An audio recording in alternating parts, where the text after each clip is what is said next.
आते हैं।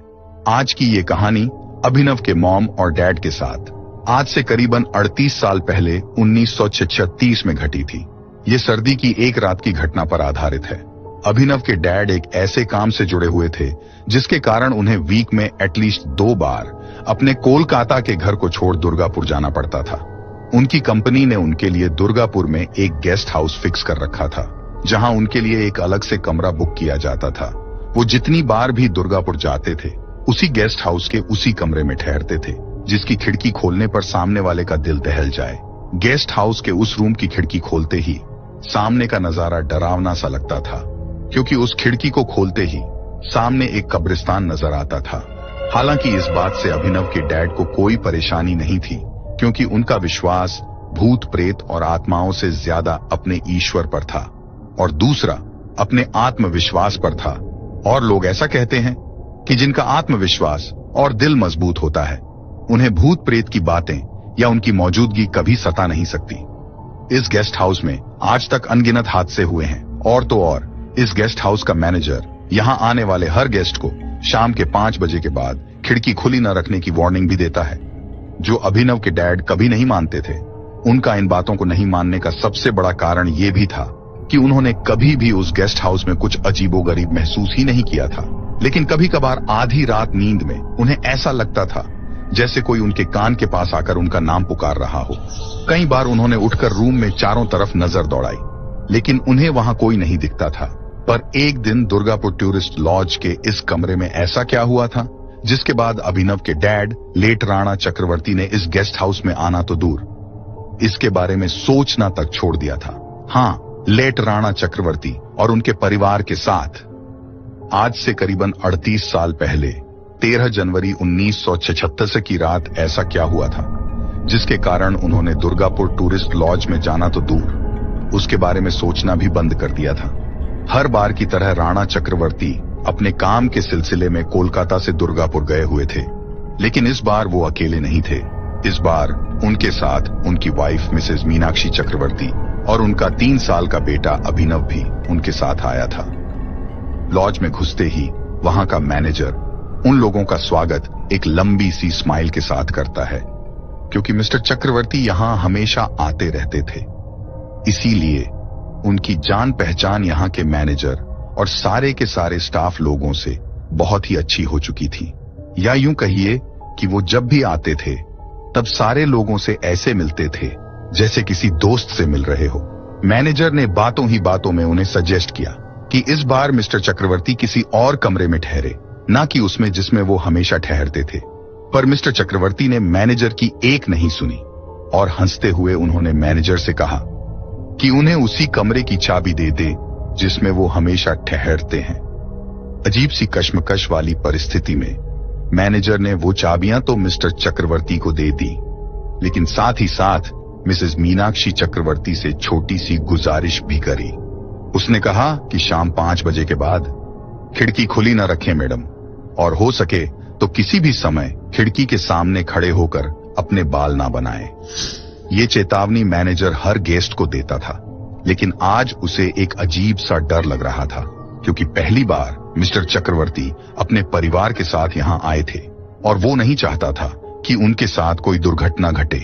कमरे में चेक इन करने के बाद मिस्टर चक्रवर्ती अपने काम से बाहर चले गए और मिसेज चक्रवर्ती अपने 3 साल के बेटे को रूम में छोड़कर खुद नहाने चली गई। जब वो नहाकर बाहर निकली तो अपने बाल सूखाने के लिए उन्होंने खिड़की खोली, और खिड़की खोलने के बाद अचानक ही सामने का दृश्य देखकर उनकी आंखें फटी की फटी रह गई। दुर्गापुर टूरिस्ट लॉज के मैनेजर ने मिसेज मीनाक्षी चक्रवर्ती को एक चेतावनी दी थी।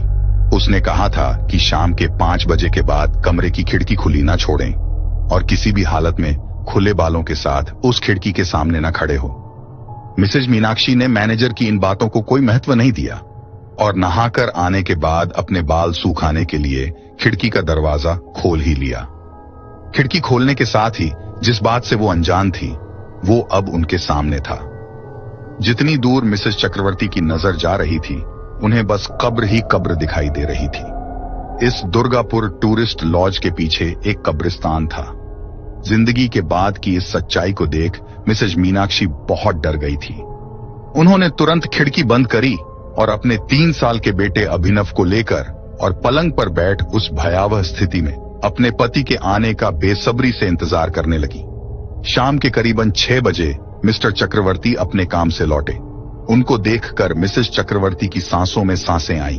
उन्होंने अपने हस्बैंड से रिक्वेस्ट करी कि वो मैनेजर से बात करके अभी इस रूम को चेंज करवा दें, क्योंकि इस रूम की खिड़की के ठीक सामने कब्रिस्तान है, जिसका एक एक दृश्य रात भर मिसेस चक्रवर्ती को शायद सोने भी ना दे। मिस्टर चक्रवर्ती ने अपनी बीवी को बताया कि पिछले 5 सालों से जब जब वो दुर्गापुर आए हैं, तब वो हमेशा इस लॉज के इसी कमरे में ठहरे हैं, और ये दिलासा देते हुए कहा कि आज तक उनके साथ ऐसा कोई हादसा नहीं हुआ है जो उन्हें इस बात से डरा दे कि इस रूम की खिड़की के ठीक सामने का नजारा एक कब्रिस्तान का है। बहुत समझाने के बाद मिसेस चक्रवर्ती कन्विंस हो गई और आज की रात इस रूम में बिताने के लिए मान गई। पर इन सब के बीच मिसेस चक्रवर्ती ने एक बात अपने पति से छिपाई थी, और वो ये थी कि मैनेजर की चेतावनी देने के बावजूद भी मिसेस चक्रवर्ती ने ना तो सिर्फ खिड़की खोली, बल्कि वो वहां खुले बालों में कुछ देर के लिए खड़ी भी हुई थी। ये बात तो शायद आपने भी कभी न कभी कहीं न कहीं जरूर सुनी ही होगी कि शाम ढलने के बाद बाल खोलकर छत पर नहीं घूमना चाहिए, या फिर रात को सोने से पहले अपने बालों को जरूर बांध लेना चाहिए। अनजाने में ये गलती मिसेस चक्रवर्ती के साथ दुर्गापुर टूरिस्ट लॉज के उस कमरे में हो गई थी, जिसकी खिड़की के ठीक सामने एक कब्रिस्तान था। 13 जनवरी 1976 की रात करीबन 11 बजे मिस्टर चक्रवर्ती की नींद को उन्हीं के कमरे से आ रही एक अजीब सी आवाज ने तोड़ दिया। उन्होंने उठकर देखा तो पाया कि उनकी बीवी मीनाक्षी के बाल हवा में झूल रहे थे, मानो कोई अदृश्य शक्ति उन्हें अपनी ओर खींच रही हो। और खुद को बचाने के लिए मिसेस चक्रवर्ती टेबल के एक कोने को पकड़े हुए थी, और डर के कारण उनके गले से कोई आवाज भी नहीं निकल पा रही थी। एक पल को तो मिस्टर चक्रवर्ती को अपनी आंखों पर विश्वास ही नहीं हुआ, लेकिन फिर उन्होंने हिम्मत जुटाकर अपनी पत्नी का हाथ पकड़ा और पूरी ताकत से उसे अपनी ओर खींचने की कोशिश की। लेकिन उनकी ये कोशिश नाकामयाब हो रही थी, क्योंकि वो अदृश्य शक्ति बहुत ज्यादा शक्तिशाली थी, जो मिसेस चक्रवर्ती को उस कमरे से बाहर की ओर घसीट रही थी। मिस्टर चक्रवर्ती ने जोर जोर से मदद की गुहार लगानी शुरू कर दी, और कुछ ही पलों में उस लॉज के अगल बगल के कमरों से लोग और मैनेजर भी आ गए। सबने मिलकर बहुत मुश्किल से मिसेस चक्रवर्ती को बिस्तर पर लेटाकर उनके हाथ पांव बांधे। इस हालत में भी मिसेस चक्रवर्ती के शरीर के अंदर न जाने कैसी अद्भुत शक्ति थी, जो उस पूरे पलंग को हिलने पर मजबूर कर रही थी। इस हालत में मिसेस चक्रवर्ती बस एक ही बात बार बार कहे जा रही थी कि कोई मुझे मारना चाहता है और वो मुझे अपनी ओर घसीट रहा है, प्लीज मुझे बचा लो। मिस्टर राणा चक्रवर्ती काफी साहसी इंसान थे। उन्होंने रात भर अपनी पत्नी के सर पर हाथ रखकर अपने गुरु द्वारा दिए गए मंत्र का जाप किया, और सूरज की पहली किरण के साथ ही मिसेस चक्रवर्ती की हालात भी बहुत सुधर चुकी थी। मानो पिछली रात उनके साथ कुछ हुआ ही नहीं था, बस उनके शरीर में एक अजीब सी थकान थी। मिसेस चक्रवर्ती के साथ उस रात जो कुछ भी हुआ, आपको शायद ये उनके डर से उत्पन्न हुई मानसिक परिस्थिति लगे, लेकिन अचानक से मिसेस चक्रवर्ती के शरीर में आई वो अपार शक्ति, जिसको काबू में करने के लिए करीबन 5-6 लोगों की मदद लेनी पड़ी थी, इसे एक्सप्लेन कर पाना बहुत मुश्किल होगा। दुर्गापुर टूरिस्ट लॉज आज भी मौजूद है, लेकिन वहां कोई नहीं रहता। कई सालों से वो आज तक वीराना पड़ा हुआ है। तो दोस्तों, कैसी लगी आपको हमारी कहानी? कमेंट करके जरूर बताएं, और अगर अभी तक हमारे चैनल को सब्सक्राइब नहीं किया हो तो जरूर कर लें, ताकि मैं रोज आपके लिए ऐसी कहानियां लाता रहूं